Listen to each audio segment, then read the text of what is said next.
cik ir diezgan runāts, mēģināšu īsāk, centīšos īsāk, varbūt sanāks. Daudz detaļas, kas jāapskata. Var sakot, runāsim par dzīves kvalitāti, kas ir grēka nožēla, jo grēka nožēla maina dzīvesveidu un maina dzīves kvalitāti, kāda mums bija līdz grēka nožēlai. Jo ir ticīgi dažādi, kas ir sākotnēji atbrīvojušies no rupjiem pārkāpumiem Dieva priekšā un bez tam ir dzīvojuši diezgan bezatbildīgi, sargājuši sevi tikai no šiem rupjiem pārkāpumiem un kristietība kaut kādā mērā beidzās. Un tad viņi aizraujās ar pat garīgām lietām, otršķirīgām. Nu tātad, ko es gribēju pateikt sakarā ar visu šo cilvēkiem pirms grēkā krišanas bija viens vienīgs bauslis dots. Un viņiem vajadzēja izkopt atturības tikumu. Jo atturības tikums, tas tomēr dod, kā es saku, citu dzīves kvalitāti pirmām kārtām, bet viņiem, kā bezgrēcīgiem cilvēkiem, vajadzēja šo tikumu izkopt, tāpēc, ka tas ved pazemībā, ved dievbijībā, var sakot, cilvēks kļūst personisks, kā persona. Viņš nav bezpersonisks, tā kā, piemēram, cilvēks, viņš dzīvo kā pagadās, viņš kļūst tā kā bezpersonisks, tā kā dzīvnieciņš. Viņš kā vējš pūš, tā viņš arī uzvedās. Ja tu sunītim kauliņu parādi, viņš savādāk arī uzvedās attiecīgi. Un tā viņš ir liels draugs. Manā dzīves vietā tur ir viens suns, kas man naktī vienmēr sagaida, ka es atbraucu no darba mājās. Bet tas suns nav manējais, bet tas ir kaimiņas suns. Un citreiz gadās viņam kādu kauliņu iedot kaut ko es tur darbā, tur visādi notikumi ir, un tad kaut ko es viņam tur iedot šādi. Un viņš ir tāds kā liels draugs man palicis. Pat nerēja nekad vairs. Parasti visi suņi man aprēja, bet šis suns nerēja. Viņš ir kā draugs un cienās, un man tā vienmēr tā kā jocīgi. Tāpēc, ka tas tā kā no vienas puses liek to pienākumu, tomēr viņam ir saimnieks tā kā, bet tas uzliek tādu savu pienākumu, kaut ko labu priekš viņa atnest, kaut ko ēdam, kādu kauliņu, gaļas gabaliņu vai vienam kaut ko tādu. Tāds jauks sunīts, un ja es nebūtu to kauliņu devis, viņš pat neskatītu uz manu pusi, sākumā varbūt rietu, pēc tam apnikt rietu, ka es katru nakti braucu mājās, pēc tam viņš vispār nesagaidītu, visticamāk. Bet tad, kad cilvēkam ir dots viens bauslis, šī gadījumā pirmiem cilvēkiem, tas tomēr cilvēkam attīsta, es pat teiktu, gribas spēku, attīsta viņu kā personību, pilnveidot tikumos, jo Dievs cilvēki jau radīja pilnvērtīgi, bet, lai neaizietu kaut kādās tādā bezpersoniskā, bezrūpīgā dzīvesveidā, bija viens vienīgs bauslis atturība no tā koka, ļaunuma atzīšanas koka, laba un ļaunuma atzīšanas koka. Tātad, mēs nebūtu tādi cilvēciski, kā vējš pūš, tā mēs arī klocamies, bet ka mums būtu saturs brīvā griba, jo Dievam ir svarīga mūsu brīvā griba, viņi var izpausties tieši tad, kad ir šāds bauslis, piemēram, kā pirmiem cilvēkiem bija. Un ko tas vēl nozīmē? Tas nozīmē cita dzīves kvalitāti, tas nozīmē brīvību, tad, kad tu zini, kā ir jābūt, un tu orientējies un saproti, kas ir Dieva griba, un tu bijājies Dievu un respektēji viņu, tā ir cita dzīves kvalitāte. Un pirmie cilvēki to pārkāpa, un viņa dzīve izmainījās. Un izmainījās tieši tā ziņā, kad viss dzīves akcents bija tā kā orientēts uz šo miesisko, uz miesiskām prasībām. Dievs cilvēku radīja kā eņģeli, kas ir ietērts miesā, un līdz ar to visi debes pulki kaut kādā mērā mūs apskauda. Viņiem tas bija liels brīnums, ka var dzīvot eņģelisku dzīvesveidu, pie tam miesā esot. Un es pieļauju, ka arī kritušie eņģeļi un tie, kas sātanam kalpo, tieši tas ir viens iemesls, lai neieredzētu cilvēku. Ak, tu jau dzīvoji kā eņģelis, tagad vēl miesā ietērts. Un tagad ļaunie gari, protams, visādos veidos mēģina ņirgāties par šo dzīvesveidu, kad esi miesā ietērts. Neskatoties uz to, ka mums bija eņģelisks dzīvesveids. Mums pat drēbes nebija pirmiem cilvēkiem. Un, kā nudisti parasti, viņi vienmēr saka, mēs esam tajā pozīcijā, kāds Ādams bija pirms grēkā krišanas. Un viņam nav taisnība. Jo Ādams pirms grēkā krišanas bija ietērts. Spožumā, gaismā, viņš bija ietērts. Nebija tie likumi, kādi ir pēc grēkā krišanas, ka vajag slēpt, ja? Bet pirmie cilvēki bija ietērti gaismā. Tas ir apmēram, kad cilvēks skatās, cik skaista pulcīte, ja tur gaiši un ļoti smuki spīd, un viss izskatās, viss istaba gaiši, un viss ir forši. Bet spulcīti izslēdz, un tam skaties tās pulcītē, kas tur ir nekas īpaši, ja? Kaut kāds stikla gabaliņš un tur kaut kāds wolframu ladiņš pa vidu, un viss, un tā nepievilcīgi, spulcīti, nekas īpaši. Un tā apmēram, tas, protams, tāds brutāls piemērs, bet apmēram tā arī bija ar pirmiem cilvēkiem, ko viņi bija ietērti gaismā. Un tie, kas ir ticīgie jau kādu laiku, viņi ir ievērojuši tādu lietu, ka cilvēks atgriežas no grēkiem, atgriežas pie Dieva, pieņem pestīšanu, pieņem piedzimšanu augšienes, kā Dieva vārds to saka, tad viņi ierauga to, ka it kā tas cilvēks neko tādu īpaši nav darījis, bet viņi staro kaut kādu gaismu. Viņš neko tādu nav darījis, neko izcilu vispār, nekas īpaši tā radikāli fiziski nav mainījies, bet viņš kaut kādu gaismu izstaro, kaut kādu gaismu ir redzama. Tikai šī gaisma bija pirmiem cilvēkiem daudz lielākā mērā, kad viņi principā nebija pliki, kā nudisti saka, ja mēs te kā pirmie cilvēki, tie pliki dzīvojam. Nē, viņi nebija pliki, viņi bija Dieva gaismā iekšā ietērti, pirmie cilvēki, un viņiem bija eņģelisks dzīvesveids. Un šī gaisma principā viņus uzturēja, baroja, galvenokārt. Tagad pēc grēkā krišanas, mums ir drēbes jānesā, ja? Un vēl ir interesants, ja mēs pieskāramies šai tēmai, tad vēl es gribu paturpināt, ka Sātans izmantoja čūsku. Un Bībelē rakstīts, ka tā bija pati gudrākā no visiem lauku zvēriem. Mums liekas, ka suns ir kā visgudrākais, tā vismaz viņš izskatās tāds vai gudrais. Bet tajā laikā bija čūska, bet viņam bija kājas. Un tas ir jocīgi, viņš varētu būt kā ķirzaka, varbūt tā varbūt kaut kāds savādāks veidojums. Bet čūska, tas bija kā instruments Sātana rokās. Tikai instruments. Čūska pat pēc būtības, pēc dabas, viņa nebija radīta uz ļaunu, bet viņš bija kā instruments. Un, kad es pieminu čūsku, lai mēs redzētu un saprast to, ka tad, kad mēs nepaklausam Dievam, cilvēks saņem sodu loģiski, pat arī saņem sodu tie, kas bija kā instruments Sātana gribai. Un čūska zaudēja, kājas laikam, cik es saprotu, kājas zaudēja no visiem augzvēriem, viņam nolādēja un tad lien vairs nestaigā. Tas ir kā brīdinājums priekš mums visiem cilvēkiem, kad mēs skatāmies uz čūsku, mums vienmēr būtu vēlams atcerēties, kādu sodu saņem tie, kas nepaklausa Dievam. Un čūska šī gadījumā nebija iniciators uz ļaunu, viņš vienkārši bija instruments. Kas notiks ar to personu, kas pakļaujās Sātana gribai? Ja mēs skatāmies uz čūsku, ja viņi tā nolādēti bija, tad kas notiks ar tiem cilvēkiem, kas ir vienoti kopā ar Sātanu, ja? Un tas ir rakstīts arī Mateja 25. nodaļā, manuprāt, ja, tur bija rakstīts, Sātanam bija savs liktenis, čūskai bija savs liktenis, un liekas, kāpēc čūsku vajadzēja, tā cilvēcīgi liekas, kāpēc čūsku vajadzēja nosodīt?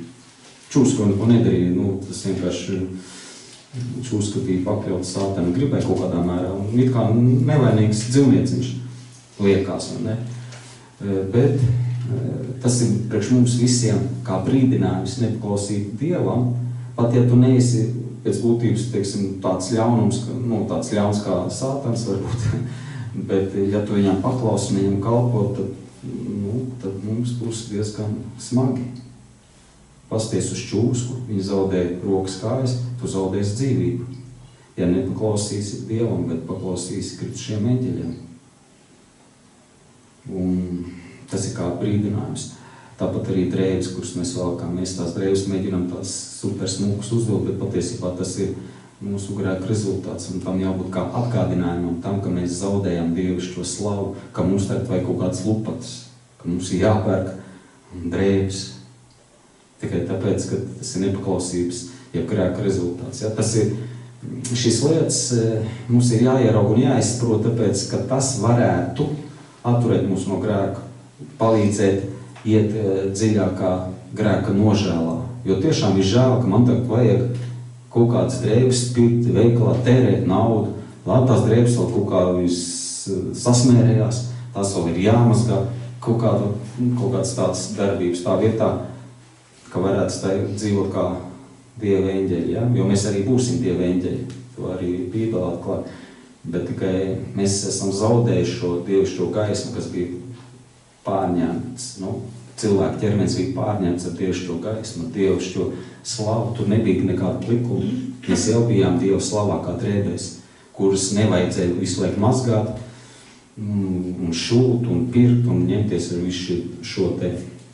Tas arī ir tāds...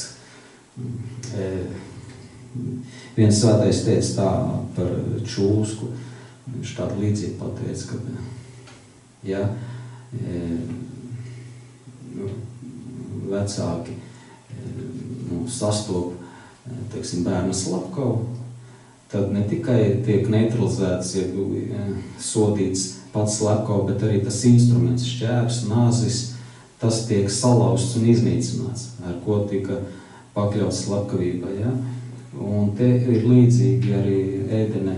Dievs to pašu principā izdarīja.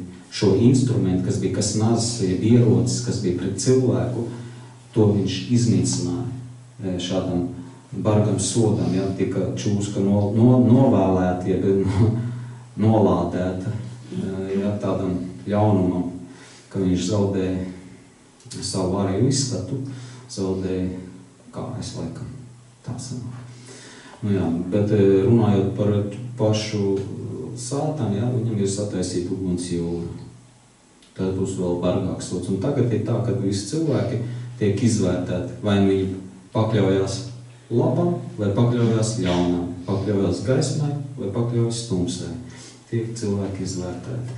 Un kāpēc to visu pieminu? Tāpēc, ka tas varētu palīdzēt mums iet dziļākā grēka nožēlā. Lai mēs neesam pārgalvīgi, lai neesam pavirši pret savu ķermeni, neesam pavirši pret savu pašu dvēseli, jo mēs nesam atbildīgi Dievu priekšā.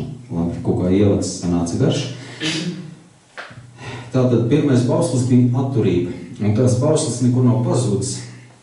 Un jaunajā derībā arī ir jāiemanto atturības tikums no ļauna, no iekārēm.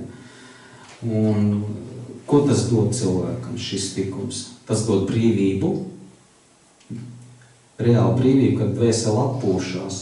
Jo parasti cilvēks ir pārņemts ar sadzīviskām lietām, viņš ir aizņemts, viņš tur plāno kaļu plānus, neticīgiem vajag kaut kādas ekskursijas un izklaides un visādas izklaides pasākums, un it kā viņiem ir atvaļinājums, bet viņi atnāk no atvaļinājuma nevis kā atpūtušies, bet bieži vien gadās, ka viņi ir piekusuši no tā atvaļinājuma, no visām tām izklaidēm, ekskursijām, taču tā ir savveids spriedze. Tā pasaule, principā, atpūšās šādā veidā. Mums ticīgiem vajadzētu atpūsties iekš Kristus, tā ziņā, ka mēs esam mūsu dvēseli ir atpūtusies no visādām fantāzijām, pārņemtībām, sadzīviskām lietām. Ar to mums vajadzētu būt tādiem brīviem. Un tas izriet no grēka nožēlas, diemžēl, mūsdienās, ja? No grēka nožēlas. Ādams arī bija atpūties, viņam bija atturība, no vienas puses atturības tikums jāiemanto, jo viņam bija tas aizliegums to koku, ja?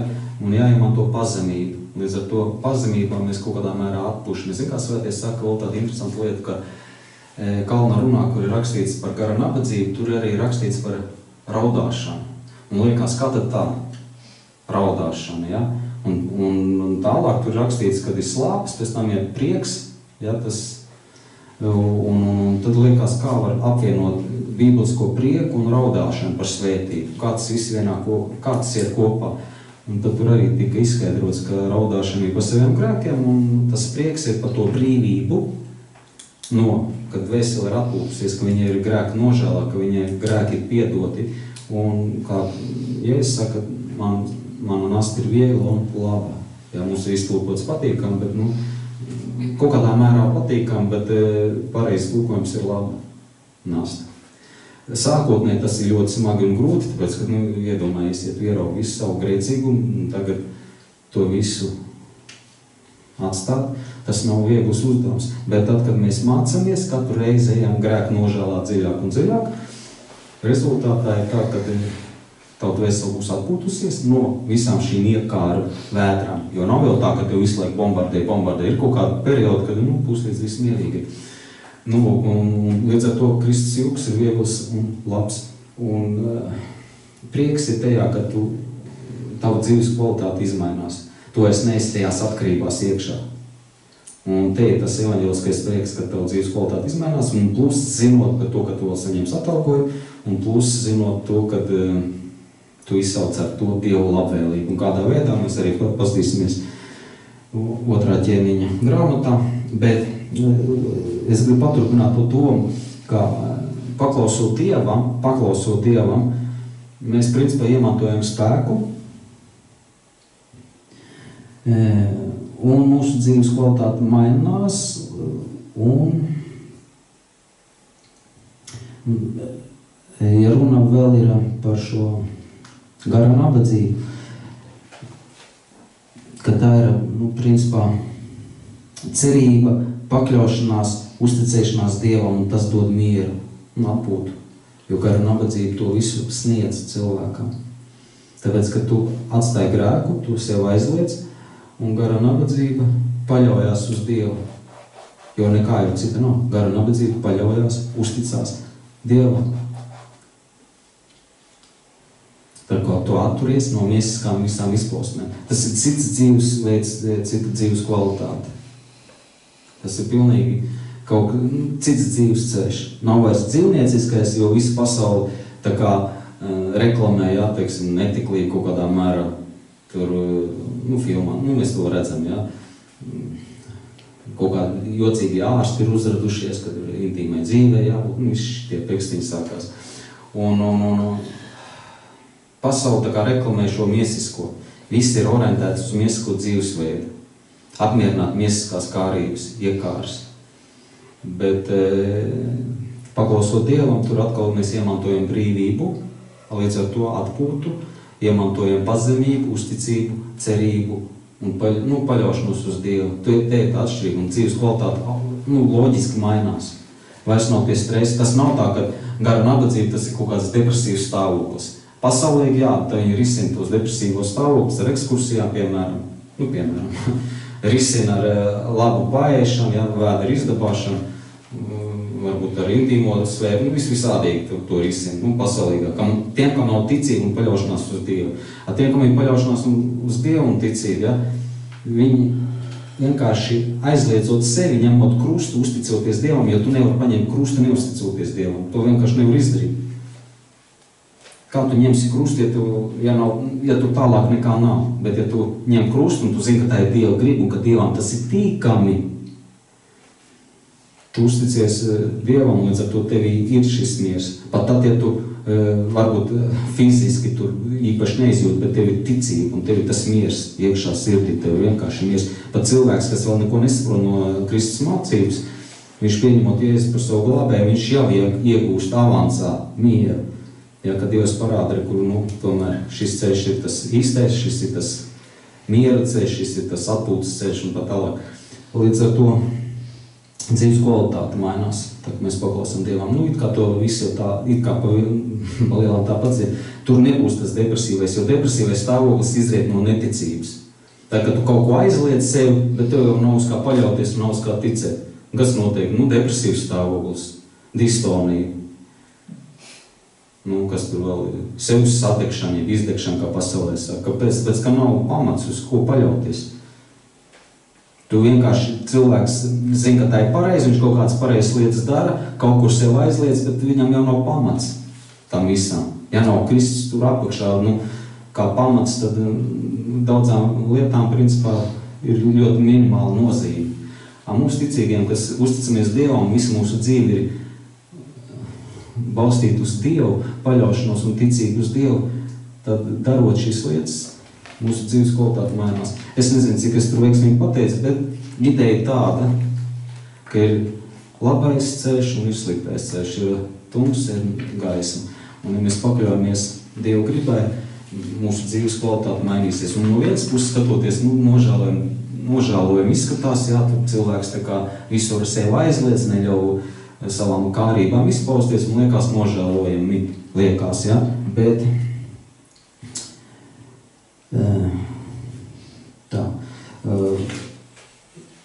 bet tomēr psalmā 105. 15. pantā šiem cilvēkiem, kas uzticās Dievam, tur ir rakstīts: neaizskariet manus svaidītos un nedariet ļaunu maniem praviešiem. Tur ir tāds citāts.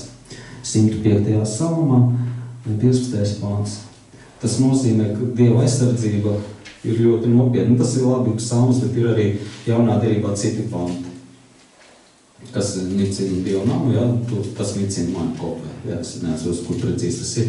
Un tāda panti ir, un Dievs apsola aizstāvību, ja tu paklausi viņam, ja tu dzīvo grēku nožēlā.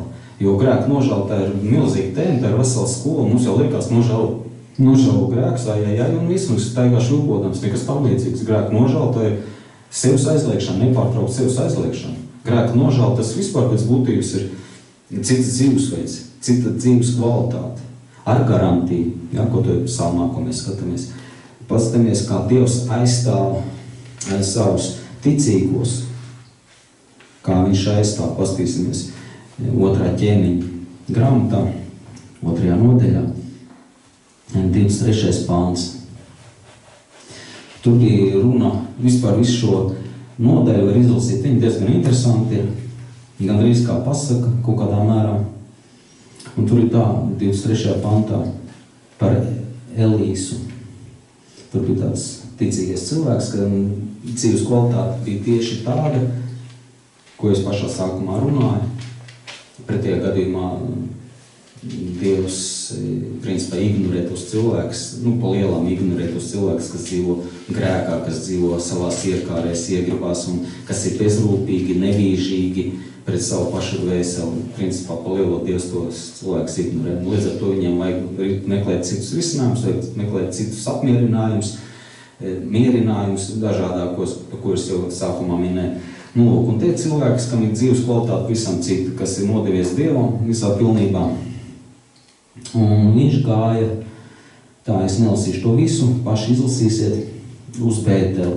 Un kad viņš vēl pa ceļu gāja, augšu tad mazi puikas bija iznākuši ārā no pilsētas, un tie viņu mētīja. Un viņam sacīja: nāc augšā plik galvi, vai plik pauri, nāc augšā plik galvi, ja. Mūsdienās arī tā parasti apmēdīt cilvēkus. Arī pats esmu ticis apmēdīts, iespējams, ka tu arī esi apmēdīts. Kaut kāda iemesla pēc, varbūt priļainies esi, varbūt arī plikpaurs esi, varbūt deguns pa lielu, vai ausis pa lielu, vai, nezinu, kas tur katram lūpa pa lielu, jā, pieri pa lielu, un visādos veidos mēs tiek apmēdīti, jā, matis sprogainais, skruļainais, un kā tik tur neapsaukt, kā visādi. Un te ir līdzīga situācija cilvēkam, tur nebija ne sprūgaini mati, ne taisni, viņam tur vienkārši mati nebija, un tā kā apmēdītie puikas. Un tad viņš atgriezās un tos ieraudzījis un novādēja tie kunga vārdā. Tad tie lāči iznāca no meža un tie saplosīja no tiem zēniem 42 zēnus. Aizgāja bojā. Ļoti spēcīgi, ja, kā Dievs aizstāv kaut kādā, tādā vecā derība, ja tā Dievs saka, tā vairāk nedariet. Tāpat es jūs aizstāvu un tā tālāk. Un skatieties, šie te pravieši, viņi bija ļoti pazemīgi starp citu. Un tad liekas, kādu pazemīgi apsties viņš tur nolādēja, bet tā ir vecā derība. Acis pret aci, zobu pret zobu. Ja? Tur bija šāda likuma. Un vēl par Eliju. Tur arī tāda epizode pirmajā nodaļā. Vienu paņemsim citātu. Es gribu parādīt šo pazemību, kāda bija ticīgajiem cilvēkiem tajā laikā. Pirmā nodaļa, 10. pāns. Tur ķēniņš sūtīja savus tos kalpus un teica, lai tas ķēniņš, lai tas Elijs nāk pie viņa, uz kaut kādām sarunām. Bet Elija atbildēm sacīja virsniekam. Tur bija 50 vīri. Ja es tiešām esmu Dieva vīrs, tad lai uguns nonāk no debesīm. Ja es tiešām esmu Dieva vīrs, jo viņi neuzskatīja sev par tādiem super svaidītajiem. Viņš saka, ja es esmu tāds Dieva vīrs, dievbijīgs, tad lai uguns nāk no debesīm. Ja, un tur čings un tas viss tā notika. Ja. Ko es to gribēju parādīt, ka Dievam, ja, viņš ļoti, mēs viņam izpatīkam ikreiz, tad, kad mēs darām tas, ko viņš saka. Tad, kad mēs aizliedzam sevi un ņemam krustu ikdienas. Ka mēs aizliedzam savām iekārēm, ja, kas ir principā sātana telepātiskās kaut kādas iegribas mūsu dzīvēs. Un tad, kad mēs ejam pret sātanu, Dievam tas ļoti patīk. To mēs redzam kaut vai no šī te, jo šie divi cilvēki, viņiem bija tieši tāds dzīvesveids, ka viņi dzīvoja šķīsti un svēti Dievu priekšā. Un viņi dzīvoja grēka nožēlā. Viņam bija tāda grēka nožēla, ka viņš saka, ja es tiešām esmu Dieva vīrs, jo viņš jau neuzskatīs par Dievu vīru, tā lai uguns nāk par zemi, debesīm, ja? Un tas tā arī bija. Pāvils, kurš ir Kristus pilnību sasniedz, ka nedzīvoja vairs es, bet Kristus manī, kā viņš saka, es esmu kā nelaikā dzimušais, ne es, bet Dieva žēlastība, es esmu mazākais no brāļiem, ja? Kas tā pa valodu tāda interesanti, ja? Kas norāda šo pazemību. Jo mums jau parasti liekas, es esmu ticīgs, es tur lūdzu, jau šodien tur slavēju, uz manīm uzreiz kaut kā sātans uzliek kaut kāds uzklečs, ka es kaut kas esmu, nekas reāli tu tāds neesi, ja? Un ja tu tā domā, tad tu vienkārši uzreiz automatiski ej pret Dievu, jo tā ir lepnības izpausme, mēs to zinām, ja? Kaut vai skatoties pēc šiem 8 grēkiem, kaut vai. Un to es gribēju parādīt to, ka Dievs aizstāvēs tevi un mani, tad, kad mēs esam paklausīgi, jā, tev nesanāk. Tev nesanāk iemantot vēl šo Kristus pilnību, tev nesanāk iemantot šo grēku nožēlu pilnvērtīgi, tā kā vajag. Tev nav tas dzīves kvalitāte tāda, ko es sākumā teicu, ja, ka tu atpūties iekš Kristus. Bija tāds Dieva vīrs Vigelsvorts, viņam prasīja, kā tu atpūties? Viņš dzīvoja arī pārdabīgu dzīvesveidu, viņš ļoti pieķērās Dieva vārtam, viņš pat neļāva sievai nomirt, tad, kad viņi nomira, ja mēs atceramies par Vigelsvortu, ja. Tur bija labi īsumā, tur tāda situācija bija tāda, kad viņš atnāk mājās, sieva jau nomirusi. Viņš domā, kas tas tāds tu gājien? Jēzus vārdā viņš tur sāk Dievu lūgt, viņam bija pieredze Dievu, viņš to sievu uzmodīja no miroņiem. Un saka, sieva, kāpēc tu aizgāji, neatvadījies? Ejam iedzert tēju, tur padzersimies, parunāsimies. Un te tur parunāja, saka, labi, ja tev Dievs ņem mājās, labi. Tad ejam mieru, viņi atvadījās skaisti, kā jau ģimene atvadījās un sieva aizgāja mājās. Un viņš arī, Vigelsvorts, ja, viņš izpatīga Dievu tieši šādā veidā, ka viņš dzīvoja šķīstu svētu dzīvi Dievu priekšā un Dievs visur līdzdarbojās. Protams, kā rezultāts būs šis pārdabīgais dzīvesveids. Un viņš visiem arī teica, es to grāmatu izlasīju, viņš arī daudziet runāja, ka dzīvojiet šķīsti un svēti Dievu priekšā. Pretējā gadījumā Dievs jūs nedzirdēs. Un no vienas puses liekas, tā cilvēcīgi skatoties, ja, viņš televizoru neskatās, uz kino neiet, internetā tur datorspēlītes nespēlē, neiet tur bumbu tur dzenāt, ja, tur sporta laukumā. Viņš tāds liekas nožēlojams dzīvesveids, viņš dzīvo grēka nožēlo. Un tā ir cita dzīves kvalitāte. Tas nav tā, ka viņš mocās no garlaicības, ka viņam sevi nav kur likt. Viņš nemocās no garlaicības, viņš atpūšās. Un Vigelsvortam tieši to arī teica, kā tu Vigelsvort atpūties? Parasti citi tur lasa kaut kādas avīzes, tur iet tur ekskursijās, tur turisti, ja. Viņš saka, es visu laiku atpūšos iekš tā kunga. Vīriesvars saka, man nav tā, ka man vajag atpūsties, es jau atpūšos iekš tā kunga. Un tas norāda uz šo te dzīvesveidu, ka tu dzīvo grēku nožēlā nepārtraukt, ne tikai vienreiz nedēļā, vienreiz dienā, bet nepārtraukt, ja, ka tu esi nomodā par savu dvēseli. Un te ir tā atpūta, par ko ir Viglas vārds. Jā, sākotnēji, tā, ka mēs atnākam pie Dieva, mums ir ļoti daudz to mēslu, kurus vajag dabūt ārā no savas dvēseles, jo mēs esam tik atkarīgi no visādā veida iekārēm un nepareizi apamās dzīves, salīdzinot attiecībā uz evaņģeliskiem baušļiem, ka mums ir milzīgs darbs un tā ir piepūle. Un tikai tad, kad tu jau esi iemācījies un apgūši šo te dzīvesveidu evaņģelisko, tikai tad tas jūks ir viegls un labs. Bet patīkams sākumā noteikti, ka ne, tāpēc, ka tas spektrs ir milzīgs. Tas jau nenozīmē tā, ka tu tiec vaļā no nāves grēkiem un viss. Tur ir daudz visādi grēciņi maziņas, kurus mēs paši ļoti labi zinām. Un, ja nezinām, studējam šos 8 grēku mezglus. Studējam, kas ir lietnīgi. Es par to esmu runājis, ieiet internetā, paskatieties, cik pareizai.